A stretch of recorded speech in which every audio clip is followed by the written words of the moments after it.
Como siempre hago de reflexión antes de iniciar mi comentario, lo quiero hoy dedicar al tema del valor versus el precio.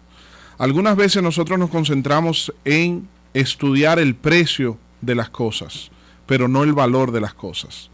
No es lo mismo usted ir a pagar por un objeto el precio X que usted ofrecerle a un hijo el regalo de una herramienta, de un artefacto, de un objeto que le sirva para el desarrollo emocional, académico o de cualquier índole. A veces los padres desatendemos los gustos, las costumbres de nuestros hijos. Ustedes saben que esa es una de las principales causas de la inversión de valores que se está presentando en nuestra juventud, en nuestra niñez hoy día. Los padres no sabemos con quién andan nuestros hijos, quiénes son los mejores amigos de nuestros hijos. Los padres no nos preocupamos por saber cuál es la música que escuchan nuestros hijos, y eso debe cambiar. No todo es responsabilidad del Estado ni del gobierno. Yo insisto siempre en que educación es en la casa que se ofrece. En la escuela lo que se presenta es oportunidad de aprender conocimientos.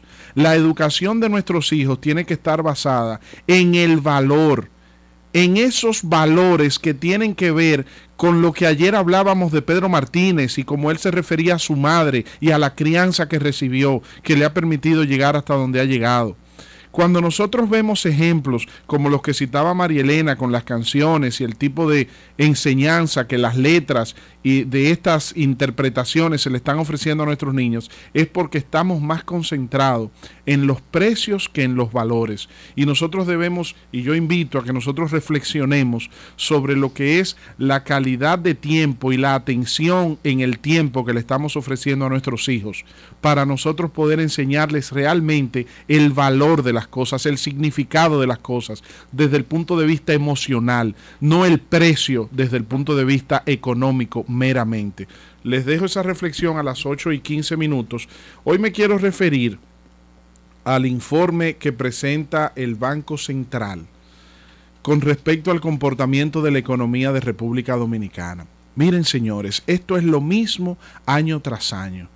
Una contradicción, una incongruencia que no se explica. Yo quisiera encontrarme una persona con dos dedos de frente y que con objetividad me diga a mí que su economía personal ha crecido un 7%, como lo señala el informe del Banco Central, que ha crecido la economía dominicana. El problema de la República Dominicana en el orden económico no tiene que ver con el crecimiento de su Producto Interno Bruto, tiene que ver con la distribución de la riqueza y tiene que ver con la estructuración del sistema económico de nuestro país. Señores, miren, en una mesa pueden coexistir diversas personas. Por ejemplo, aquí en el Sol de la Mañana, usted analiza, hay 6 comunicadores en el panel y nuestro staff de producción conlleva unas 8 personas. Entonces, usted dice, el equipo del Sol de la Mañana son 14 personas.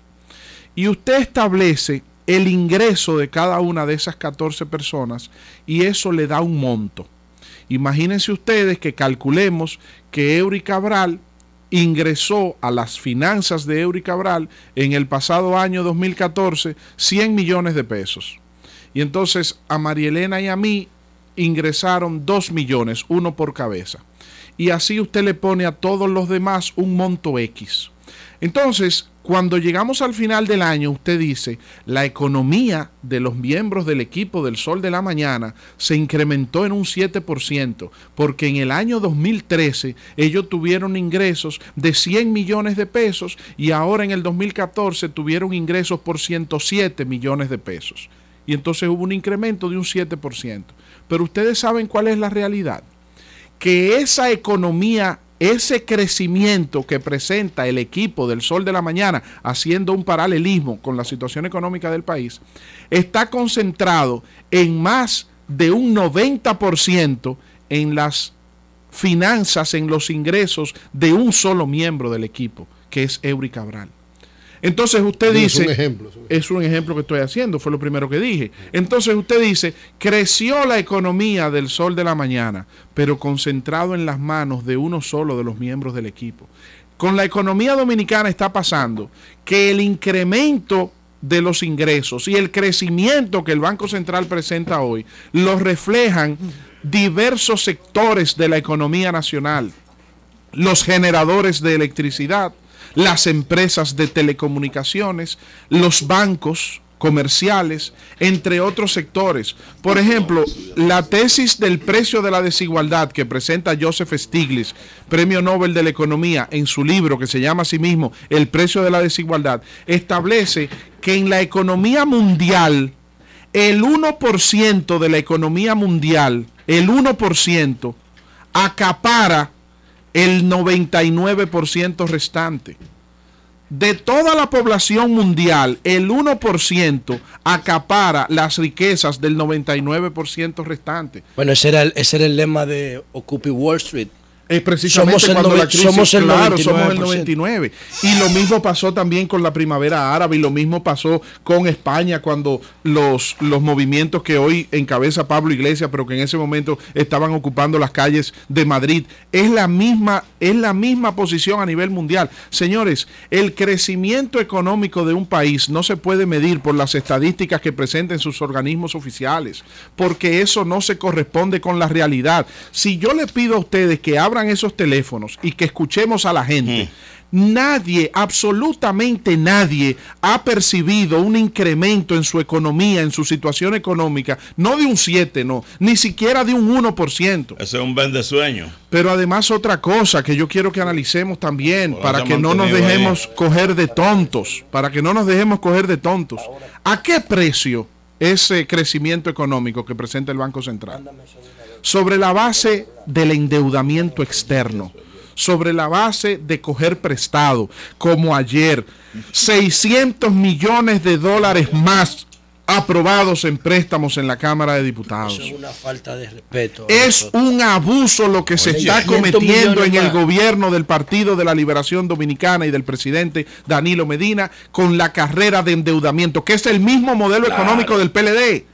Es el mismo modelo económico del PLD y del gobierno, debo decirlo también responsablemente, del modelo económico que llevó a cabo el gobierno 2000-2004 de Hipólito Mejía. O sea, desde el 96 para acá hemos tenido un modelo económico de casi 20 años que fundamenta la economía dominicana sobre la base de coger prestado para pagar los intereses de lo que cogimos prestado el año anterior, y coger prestado para pagar el subsidio eléctrico, y coger prestado para un financiamiento de gasto social, no de gasto de inversión, perdón, no de inversión, sino de gasto que no tiene retorno.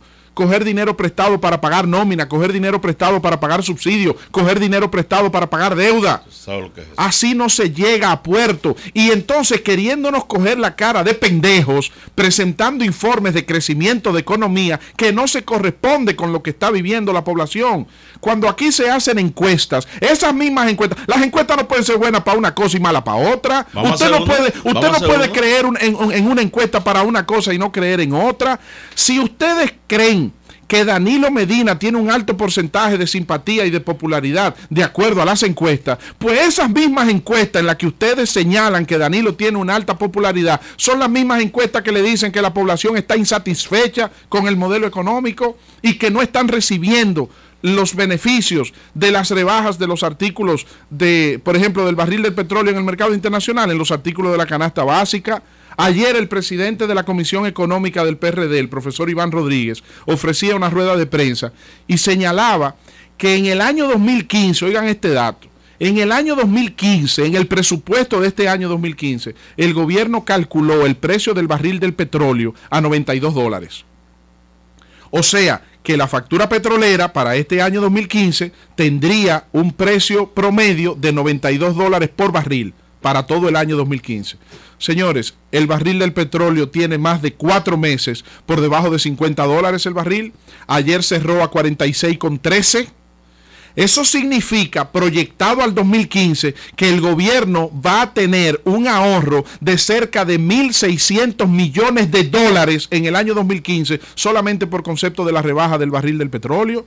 Entonces, eso se ha reflejado en la canasta familiar. Han bajado de precio los artículos de la canasta familiar. También debe bajar de precio la factura petrolera, porque cuando el petróleo subía, no subían la tarifa eléctrica diciendo que la generación consumía derivados del petróleo, pues ahora el petróleo bajó y los derivados del petróleo bajaron, pues entonces la factura eléctrica también tiene que bajar. Y antes lo que costaba trasladar un camión de plátanos desde un punto X a otro punto en el distrito, en el territorio nacional, y lo que antes costaba trasladar cualquier producto de consumo masivo de un lugar a otro, costaba un precio, ahora tiene otro precio más bajito porque ya el combustible ha ido bajando y se rebaja, se ha rebajado, se siente esa rebaja en el presupuesto de consumo de las familias dominicanas. Entonces, usted me excusa, señor gobernador del Banco Central, esto no es personal, pero me parece que lo que ustedes han hecho con la presentación de este informe es una bofetada al pueblo dominicano, es querer coger a este pueblo dominicano de tontos útiles, de pendejos, como la Sociedad de los Pendejos de Arturo Uslar Prietri en Caracas, en Venezuela. Aquí nosotros los dominicanos no somos pendejos, aquí no somos tontos, aquí nosotros sabemos que ese crecimiento de la economía que presenta el informe del Banco Central es un crecimiento que les corresponde a unos pocos, porque el principal problema del país no está en el crecimiento económico, está en la injusticia y la desigualdad social y en la falta de una distribución de riqueza de manera equitativa. Cambio y fuera, Mauri.